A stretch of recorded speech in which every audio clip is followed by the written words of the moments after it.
Hola, bienvenidas a esta sesión. Vamos a hablar con Víctor, que nos va a contar que inteligencia artificial en medicina no es oro todo lo que reluce. Muchas gracias.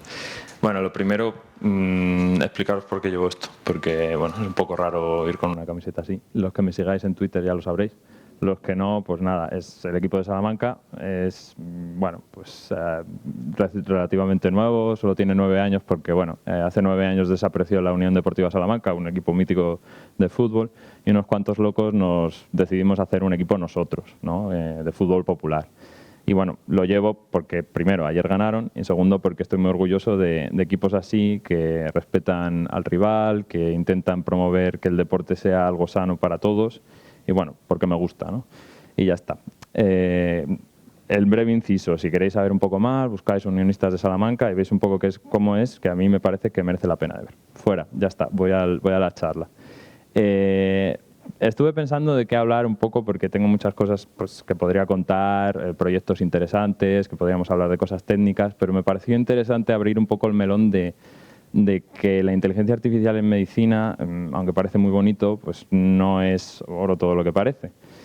Y nada, bueno, no quiero hablar mucho de mí porque no quiero meterme en una presentación en la cual esté hablando todo el rato de mí, solo deciros, porque vais a ver el símbolo de Philips ahí todo el rato a la derecha arriba, que pues, trabajo para Philips, soy Clinical Scientist en el equipo de Research en España, en Western Europe, hacemos trabajos desde Alemania hasta Portugal, todo ese área. Todos los países que veis que van de Alemania a Portugal, bueno, pues trabajamos un poco con hospitales, hacemos un poco de investigación y desarrollo. Y bueno, hasta hace muy poco vivía en Salamanca, yo soy de Salamanca, ahora vivo aquí en Granada. Y bueno, pues organizaba un poco las charlillas de PyData Salamanca, etcétera, etcétera. Y bueno, ahí tenéis las redes sociales si me queréis seguir, si no, pues igual. Y correos por si me queréis contactar. Voy a lo bueno. Hace pues 4 años, llevaba justo un año trabajando en este trabajo y decidí echar una charla en la PyCon de Málaga para hablar un poco de qué se hacía en Machine Learning aplicado a cardiología, porque bueno, pues mi primer proyecto grande con hospital fue allí en el servicio de cardiología, que tienen todo con Philips, y bueno, empezamos a trabajar un poco en distintos proyectos. Ahí sí que, bueno, pues yo naif, pensaba que todo era bonito, hablé mucho de proyectos muy chulos, de cómo desarrollarlos, tal. Y mi yo, 4 años después, pues quiero contar un poco la realidad de lo que ha pasado, ¿no? En este momento. Si queréis, la charla está colgada y podéis verla. No hace falta para entender la que voy a dar ahora.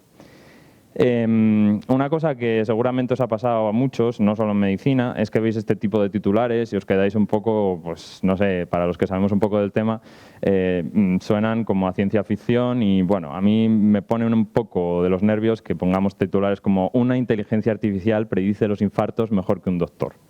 ¿Qué pasa? Que una inteligencia artificial se ha levantado por la mañana, se ha desayunado unos churros y ha dicho, bueno, venga, vamos a predecir a ver a quién le va a dar un infarto. No. Dejemos de hacer estos titulares porque estamos confundiendo a la gente. La inteligencia artificial la hacen gente por detrás, que desarrollan aplicaciones y es pues, un equipo el que hace este tipo de cosas. También es un poco curioso que cuando vas, por ejemplo, al segundo, lo de una plataforma de inteligencia artificial detecta cánceres de páncreas al 90%, pues claro, yo entiendo que este tipo de titulares va muy bien para clickbait, va muy bien para, pues yo qué sé, llamar la atención y que entres y mires. Luego, cuando te vas a leer el paper de verdad, te vas a la parte de limitaciones y te das cuenta que en el artículo periodístico no han dicho absolutamente nada de eso. Han puesto esto como si fuera ya para mañana, que ya mañana vamos a tener esta plataforma y la vamos a poder disfrutar como pacientes. No, no es así.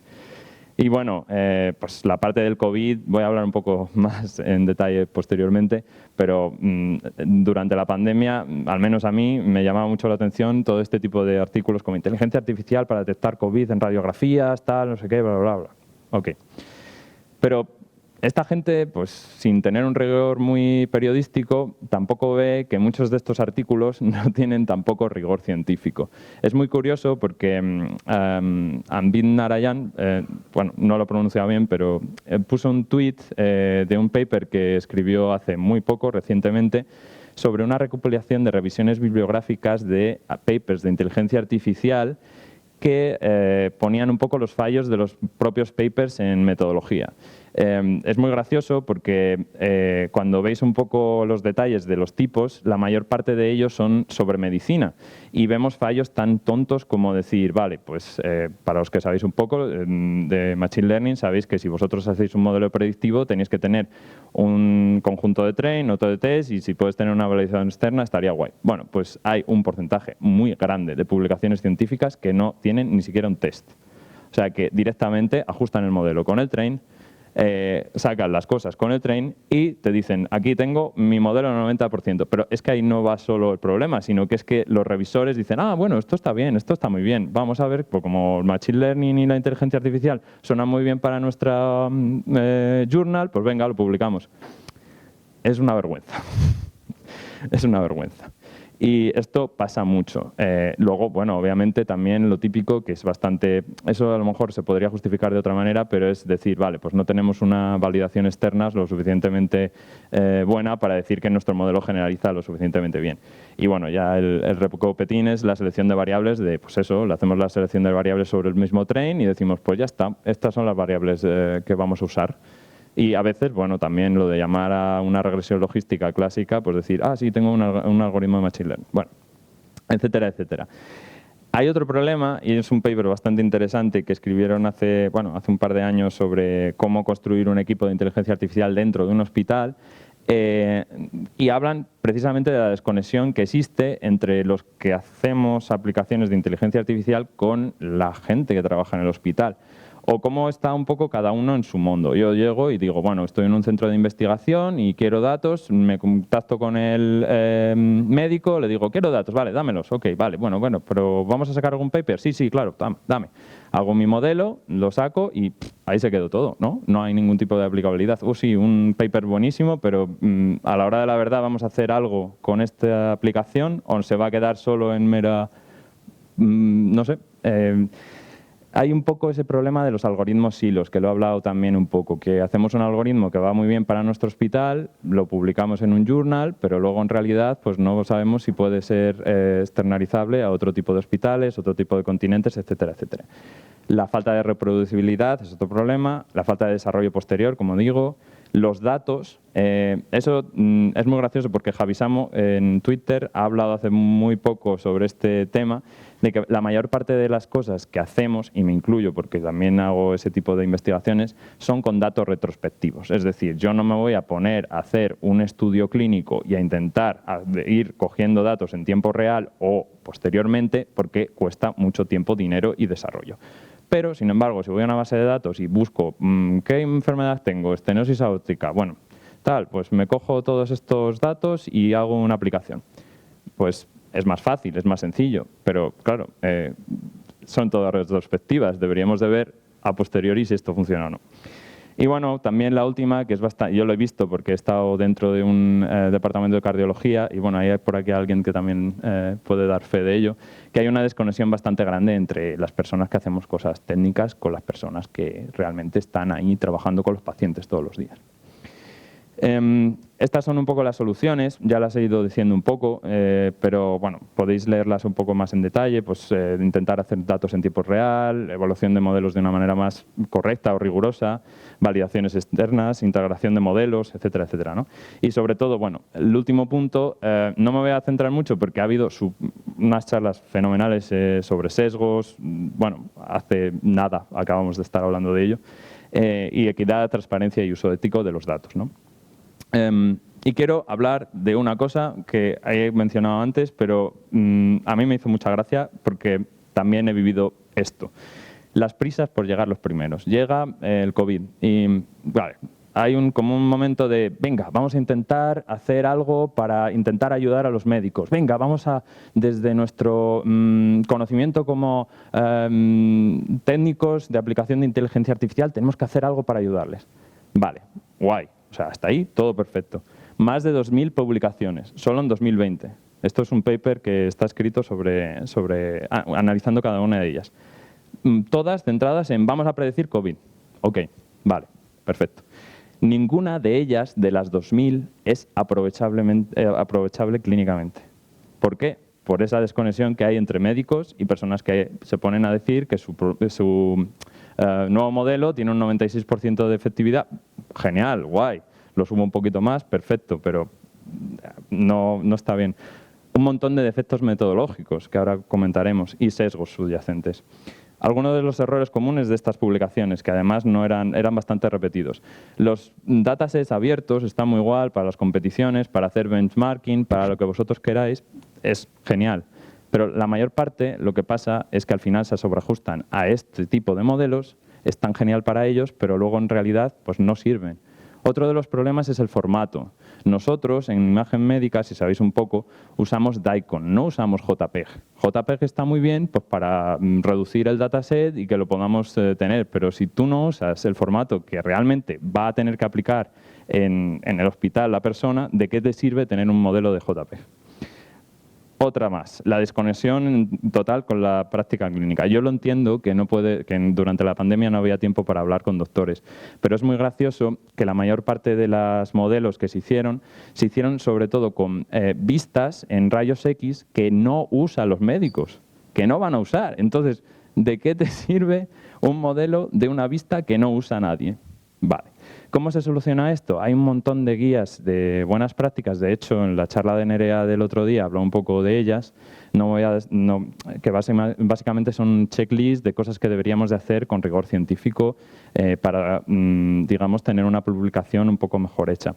Pero eso no es todo, porque esto es un meme muy clásico, correlación no es causalidad. Tuvimos una charla muy chula ayer sobre causalidad, de hecho.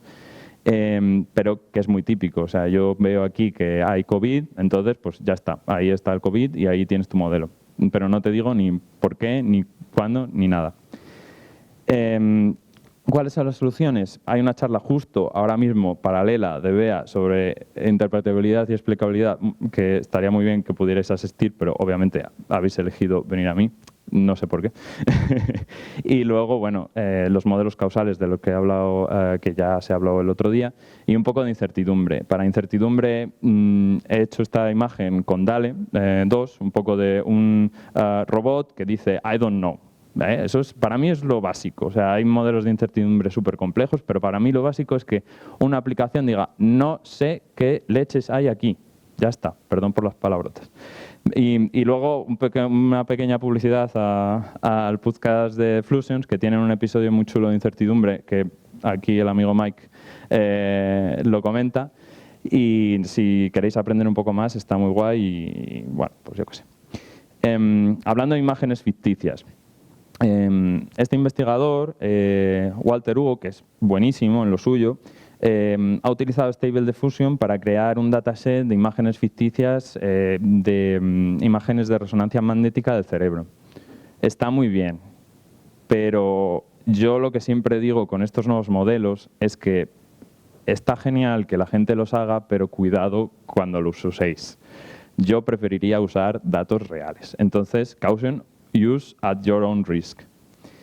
Tenía que meter un poco esto porque es que está de moda el Stable Diffusion. Y nada, ¿cuál es la realidad? O sea, ya quitando toda la parte ahora científica, quiero dar un salto un poco a la realidad de lo que realmente pasa en el día a día clínico. Y vi este meme de Javi Samo que dice, tengo cientos de ejemplos de IAs, de inteligencias artificiales que se usan. Y le preguntan, ¿pero se usan de verdad? ¿No son solo papers? Bueno, pues la mayor parte son solo papers. Os voy a contar un poco lo que nos ha pasado a nosotros con una aplicación de seguimiento de una patología que se llama estenosis aórtica, de la cual, bueno, pues hablé en su momento en la charla del 2018 y, de hecho, la idea la tuvieron al principio para que empezáramos este proyecto en 2017.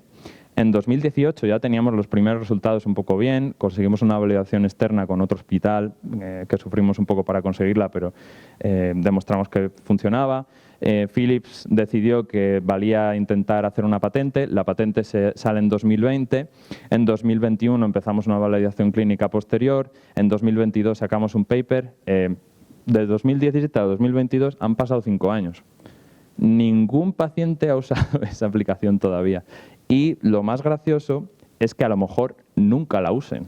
¿Por qué? Porque se tienen que juntar dos cosas, interés comercial y validación clínica. Si estas dos cosas se combinan, genial, para adelante, pero en el cajón se quedan muchísimas aplicaciones que no se van a usar nunca y que se tienen patentes. Por eso se nos llena la boca a veces de la medicina de precisión, se gasta muchísimo dinero en aplicaciones para ello, pero el problema es que al final todo es un poco tecnosolucionismo. Es nosotros, los técnicos, os venimos a dar una solución, os la lanzamos ahí en la cara y ahí la tenéis. Pero la realidad del entorno clínico es bien distinta. Si vosotros os pasáis tiempo con ellos, os dais cuenta, y estos son dos cómics que he cogido, que la mayor parte del tiempo, y esto es real, los médicos se pasan delante de un ordenador metiendo datos, haciendo informes y no estando tiempo con el paciente. Y bueno, en el de la derecha es muy gracioso porque ella dice, bueno, pues yo me metí en medicina pues por todo el tipo de regulación, de papeleo que hay que hacer, del tiempo que tengo que estar en un ordenador, por eso me metí en medicina. No debería ser así. La medicina debería de elegirla un estudiante, y de hecho estamos aquí en el campus, para ser un doctor y pasar tiempo con el paciente. Os voy a contar un poco un ejemplo de cómo es la unidad de imagen en cardiología en Salamanca. Este dibujo lo hizo una chica que hizo un proyecto con nosotros de Sudáfrica, no es mío, por eso pongo la fuente suya, y era un proyecto de hecho que intentaba pues, hacer una aplicación con la gente de allí, que pues, tenían ciertas necesidades, y bueno, aquí vemos un poco cómo sería el flujo de un paciente según entra para hacerse un ecocardiograma. Un ecocardiograma es una prueba de ultrasonidos que se hace directamente al corazón y que es bastante sencilla y que dura pues, entre 15 y 20 minutos, depende de la dificultad de obtener la imagen. Pero es que no acaba ahí, eso se almacena en una base de datos y luego el técnico, la persona experta, tiene que pasarse otros 20-30 minutos segmentando cosas a mano o con ayuda de software. Y pues pasando y dando un informe, etiquetando, bla, bla, bla. Esos son casi por cada uno de los ecocardiogramas que se hacen unos 20 minutos y mínimo por la mañana se hacen entre 30 y 50. O sea, imaginaos el tiempo luego para informar eso. Entonces, bueno, luego no solo es eso, sino cómo se tienen que enfrentar con tropecientas aplicaciones que son un galimatías. Yo he puesto un poco un ejemplo de cómo es el cómic de XKCD de los environments en Python para que sepáis un poco cómo es, pero básicamente ellos, por ejemplo, hacen una eco, recogen la eco, lo reportan, pero esto tiene que ir a una base de datos que está dentro del propio departamento, que a su vez está conectada con otra aplicación del hospital, que a su vez está conectada con otra del centro regional, que a su vez, o sea, aquí hay una base de datos, aquí hay otra, esto se duplica por acá, esto se duplica por allá, y es un caos, es horrible. Y luego ya, pues, esto es un poco... Bueno, estas dos imágenes las he usado con Stable Diffusion, puse Angry Doctor y puse Woman y Men. Esto no tiene que ver con la chat, bueno, sí, un poco. Pero si veis, el hombre está cabreado normal y la mujer está cabreada. Ahí lo dejo. De los sesgos un poco como... ¿de qué vais? Y luego, bueno, no quería poner capturas de pantallas del grupo de WhatsApp porque me parecía un poco pues, intimidatorio, pero estos son mensajes reales que hay casi todas las semanas en el grupo de cardiología sobre ciertos softwares que tienen que usar. Es bastante desesperante, el software X no nos deja confirmar las pestañas y no podemos hacer ingresos desde la guardia, gente que está en la guardia que no puede trabajar en guardia porque el software no les va. Se ha vuelto a caer el software va lentísimo, no se puede hacer algo. Esos son los problemas que tienen los doctores. No que vengamos a decirles, va a tener este señor un infarto dentro de 3 días. No, o sea, dejémosle que eso lo hagan ellos. Entonces, ¿está todo perdido? ¿No se puede hacer nada? No, en realidad es bastante sencillo. O sea, la solución es en ver cómo la gente trabaja, escucharles, ver cuáles son sus necesidades y no solo los doctores, porque muchas veces sacamos fuera de la ecuación a lo que es la gente que trabaja en el hospital, aparte de los doctores, y los propios pacientes, que nunca están en la ecuación. O sea, el paciente es como, bueno, ahí está. Y al final es el que sufre que tú le apliques la aplicación de inteligencia artificial.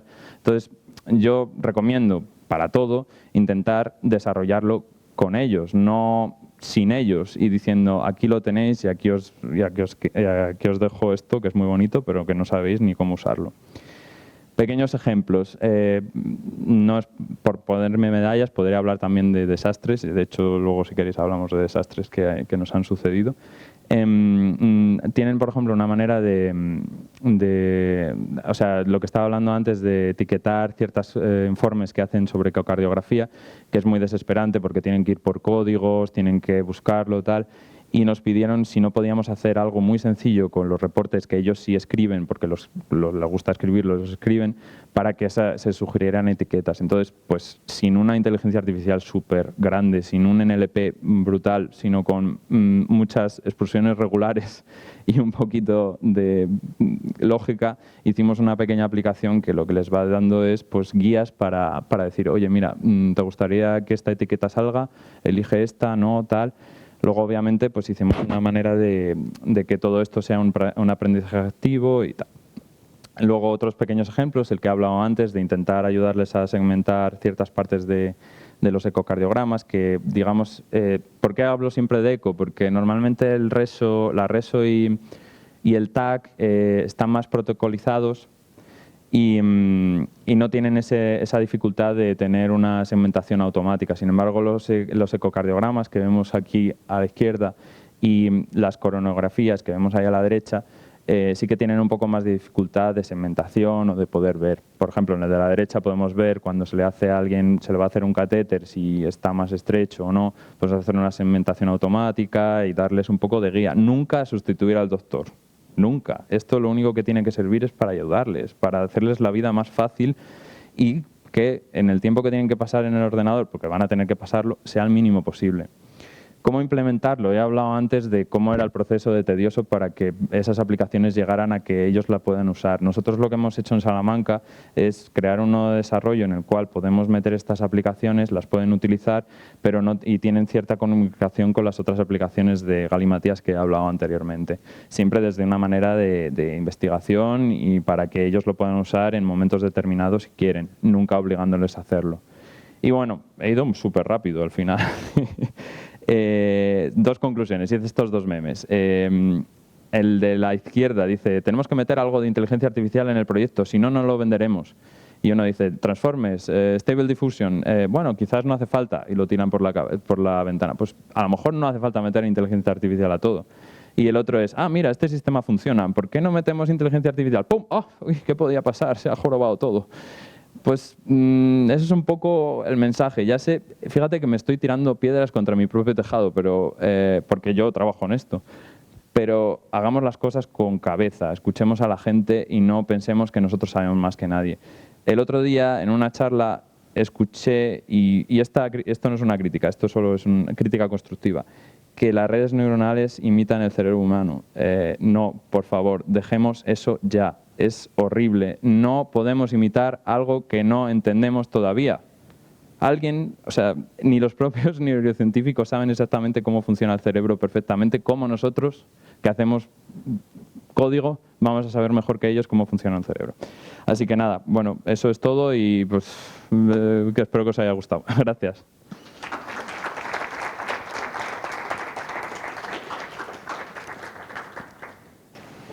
A mí me ha encantado. Pasamos al turno de preguntas.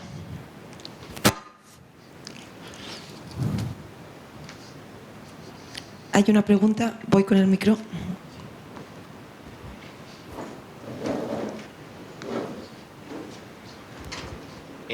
Buenas, Víctor. Muchas ¿Qué tal, gracias Andrés? por la charla. ¿Qué? Hay dos preguntas. Vale, que estaba... Bueno, no pasa nada. Yo primero. Que muchas gracias por la charla, tío. Es súper interesante porque el tema de medicina mola un montón. No vamos a entrar a debatir el tema de la protección del dato, ya has dicho que se ha hablado mucho de ello. Te iba a preguntar más, que yo también me he visto en la situación por el tema burocrático a la hora de encontrar los datos, y ya más a nivel España, de si cuando estabas en Salamanca y has venido a Granada, si has visto que obtener esos datos en un sitio ha sido diferente al otro, y si has podido agregar esos datos de un lado del otro, o si has podido tener datos de una administración a otra, porque es algo que no sé si a alguien más aquí le ha pasado, pero es común que lo que haces aquí no es lo mismo que lo que puedes hacer incluso en otra provincia, ¿no? Sí, sí, Entonces, si esto también te ha pasado y a qué nivel. Sí, yo soy una persona, eso es muy gracioso y bueno, no, vosotros lo sabéis, podéis estar, por ejemplo, si vivís aquí en Andalucía, estáis montando con la moto, por ejemplo, en Extremadura, tenéis un accidente, no saben absolutamente nada de vosotros, es como si no existierais, no tienen ningún dato para saber qué alergias tenéis ni qué problemas tienen porque todos los datos los tienen aquí, no hay ningún tipo de comunicación entre comunidades. Es un poco, bueno, pues lo de no centralizar la sanidad, que está guay por otras cosas, pero el problema que he dicho un poco con las galimatías de las aplicaciones es muy en concreto para el SACIL, que es el Servicio de Salud de Castilla y León. Aquí en Andalucía va un poco distinto. Digamos que en ciertas cosas están mejor, en otras no tanto, pero no voy a entrar en esos detalles. Y sí, los problemas con los datos son bastante grandes. Es decir, nosotros... Sí. Solapar datos de lo que quieres decir es... Sí, para la grabación, por lo visto. Que si has podido solapar datos de 2 hospitales distintos, de 2 comunidades distintas, si se ha intentado siquiera, no. Si ha venido Philips y se ha puesto la pasta sobre la mesa para que eso pase. No. No hay... No, bueno, Philips no... ¿Y hay voluntad? No, voluntad sí que hay como bastante voluntades. Bueno, no sé... Estuviste en la charla, bueno, claro, sí, estuviste en la charla de Nerea. Lo que estuvo hablando de Gaia X, sí que hay voluntad en que eso se cambie, pero digamos que va bastante lento. Es un poco lo mismo que la idea de 2017 y luego hasta 2022 que se implementa. Por ejemplo, lo que hicimos en esta aplicación que todavía está por acabar de hacerse, la que he comentado de estenosis aórtica, los datos de validación eran con un hospital de Madrid.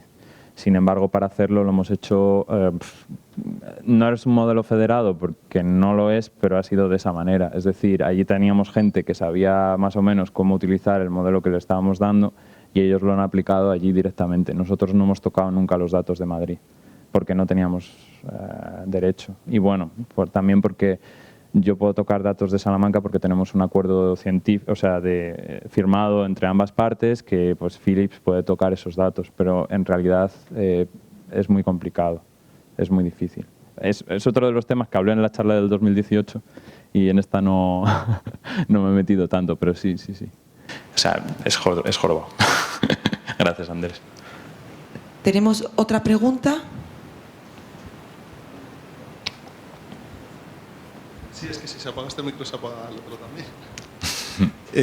Nada, que muchísimas gracias por la charla. La verdad que es súper útil porque al final es muy difícil distinguir lo que es el grano de la paja y al final parece que se está revolucionando la industria y bueno, todavía queda margen. Entonces, una de las cosas que te quería preguntar es, nos has dicho un montón de cosas que no hay. Y me gustaría saber alguna así que se esté usando, algo chulo que digas. Sí que hay cosas, por ejemplo, hablo un poco de casa porque es lo que más conozco, no porque quiera hacer publicidad de Philips, pero sí que tenemos muchos modelos que, por ejemplo, ahora mismo el otro día tuve una reunión con un desarrollador que está haciendo aplicaciones, de hecho, con coronografías y... Si quieres hablo más alto, ya está. No pasa nada, no os preocupéis, hablo más alto.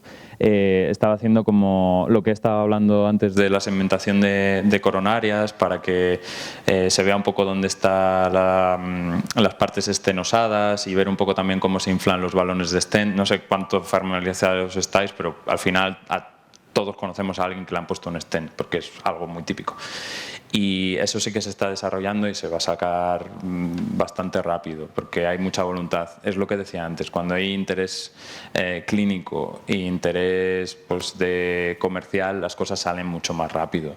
En eso se sabe perfectamente que es un poco cómo se mueve el mundo, ¿no? Si Siemens, que son nuestros competidores, han hecho algo parecido, rápidamente vamos a intentar cubrir ese hueco cuanto antes porque sabemos que si no la gente se va a ir con ellos y al revés, es un poco se mueve así ese tipo de aplicaciones, es si Siemens saca algo o si General Electric saca algo, nosotros tenemos que sacar algo rápido para cubrir eso o al revés, si nosotros sacamos algo ellos también. En este caso, para la gente que se dedica a hemodinámica es bastante bueno porque pueden tener... Normalmente lo que les pasa ahora es que estas imágenes no se segmentan automáticamente de las coronarias y lo que tienen que ir es, bueno, parece una nave espacial como está, no sé si habéis visto cómo es, pero tienen ahí la parte donde meten el catéter, están ahí pues el paciente tumbado y luego tienen como una especie de pecera donde se sientan y empiezan ahí un poco a analizar las imágenes, ¿no? Y lo que sucede es que muchas veces se tienen que ir a esa pecera, o sea, están haciendo el cateterismo, se tienen que ir a esa pecera delante del ordenador a calcular a mano cuánto está estenosado, tal. De esta otra manera lo podrían hacer directamente sobre la sala de quirófano y no tener que tener a alguien o la misma persona que está operando yendo y viniendo. O sea, son casos de éxito también. O sea, me he puesto muy negativo, ya lo sé, pero es que hay veces que sobre todo bueno, ya lo habéis notado, que me cabreo mucho con ciertas cosas, pero no todo es horrible. Nada. Sí. Bueno, Víctor, lo primero es agradecerte la charla. Gracias. Tengo que decir que venía con un poco de miedo. Soy Chema, trabajo en Idoven, ¿la conoces? Sí, claro que conozco Idoven. Idoven, sí. Para los que no conozcan, estamos aplicando inteligencia artificial a la lectura de electrocardiogramas. Sé lo que hacéis, sí. Entonces digo, me va a hundir, me va a quitar el trabajo. No te quito el trabajo. No he hablado nada Y nada, después de escucharte, hemos hablado de problemas con el software que tienen los médicos. Que, bueno, haciendo un resumen según a quién se le asigne, típica consultora cárnica y ya sabemos cómo salen esas cosas.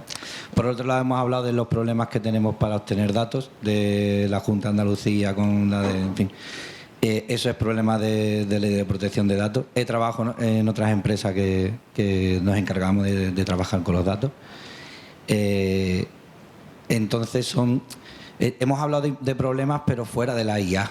O sea, yo cuando veo el titular digo, hostias, voy a ir allá a ver qué me cuenta porque tengo un poco de miedo. Pero todos los problemas que hemos visto es... O sea, de comunicación. Mi equipo está creando un cardiólogo. Vosotros estáis con la gente del CENIC, o sea, eso es otra cosa. Es una maravilla lo que estamos haciendo. Es que estáis con el CENIC, es que es un centro de investigación top y habéis surgido de ahí. Tenéis una ventaja que no tienen otras startups que empiezan un poco pues, a ver qué es lo que hago. O sea, ahí no se he metido en el mismo saco.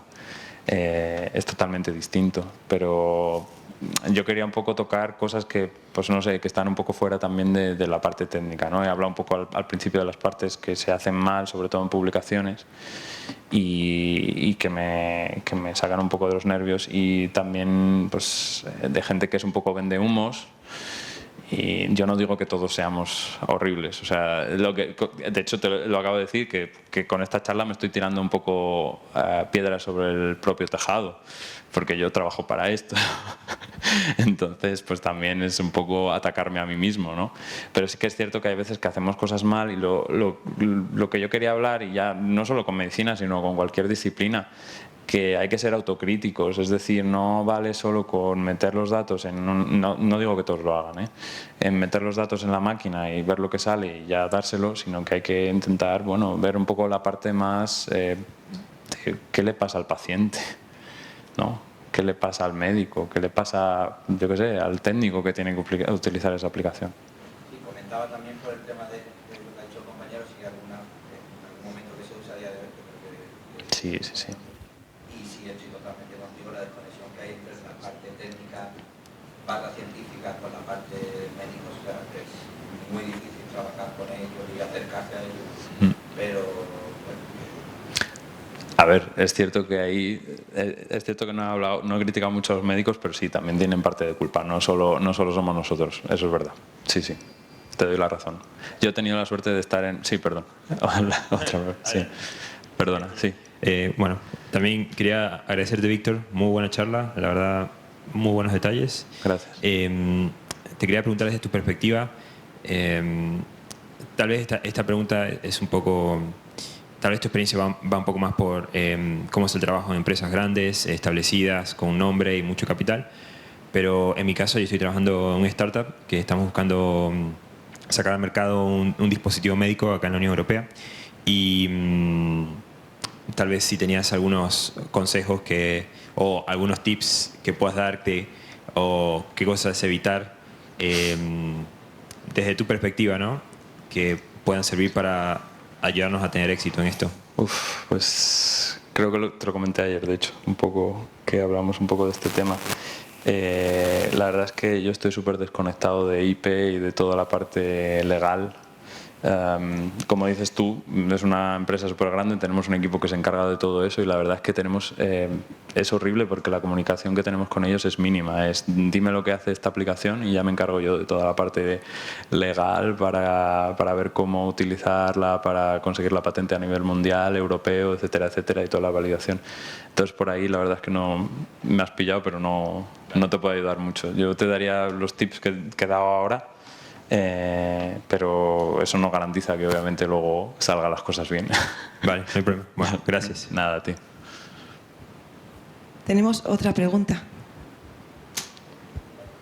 Hemos sido pocos, pero muchas preguntas, me gusta. Hola Víctor, enhorabuena por Hola. la charla. Gracias. Mi pregunta va un poco al hilo de lo que has comentado cuando hablabas de la instalación de los STEMs y a mí me ha recordado que hace algunos años leí que España es el país de Occidente donde más STEMs se colocan frente a hacer bypass coronarios, que son lo que se hace en el resto de Europa. Sí.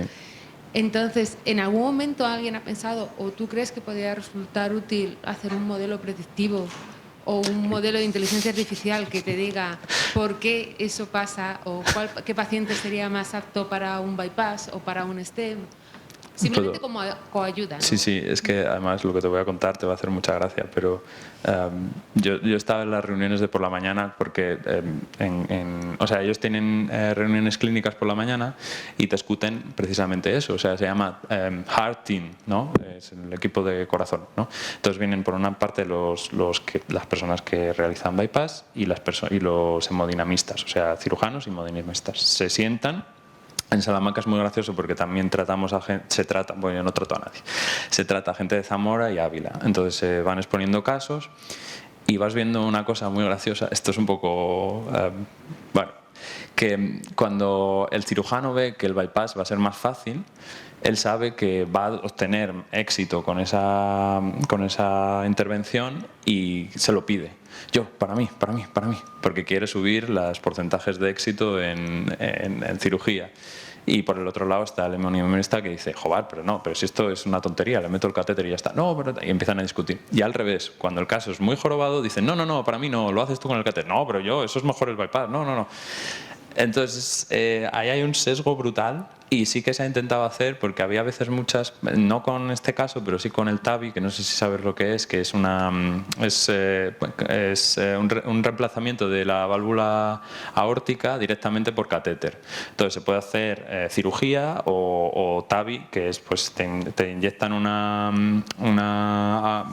contraste.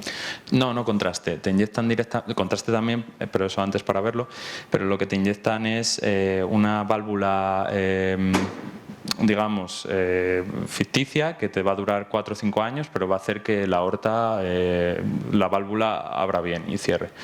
Y claro, pues los hemodinamistas están súper convencidos que eso es muchísimo mejor a largo de supervivencia. De hecho, hay muchos artículos que lo dicen, pero los cirujanos siguen diciendo que su manera es mucho más segura porque obviamente tienen más datos retrospectivos de éxito que el TAVI, que ha llegado un poco más recientemente. Y hay ahí unas peleas. Entonces, si se consiguiera un dataset realmente poco sesgado de decir, vale, vamos a hacer las cosas bien, vamos a hacer un estudio bien, de cero, y que se demuestre, sí se podría hacer una valoración así. La cosa es que se pongan ellos de acuerdo, que no se estén peleando todo el rato. Perdona, no te he respondido exactamente. Se puede hacer, pero bueno. La respuesta es que sí se puede hacer, pero si todas las partes están de acuerdo en hacerlo. Exacto. Sí. Muchas gracias. Nada, a ti. ¿Hay alguna pregunta más para Víctor? Qué guay, esto es guay. Lo bueno es que como he acabado antes, pues... Hola, muchas gracias. Yo una muy rápida.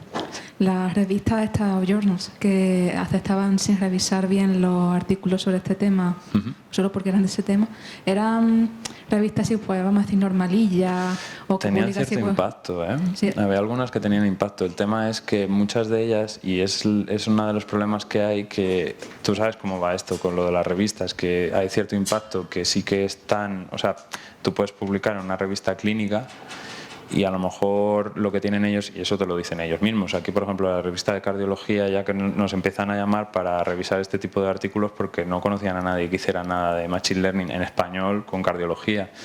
Pero antes no tenían a nadie. A nosotros nos han revisado una vez un artículo y han dicho, yo no entiendo nada de esto, pero no me gusta.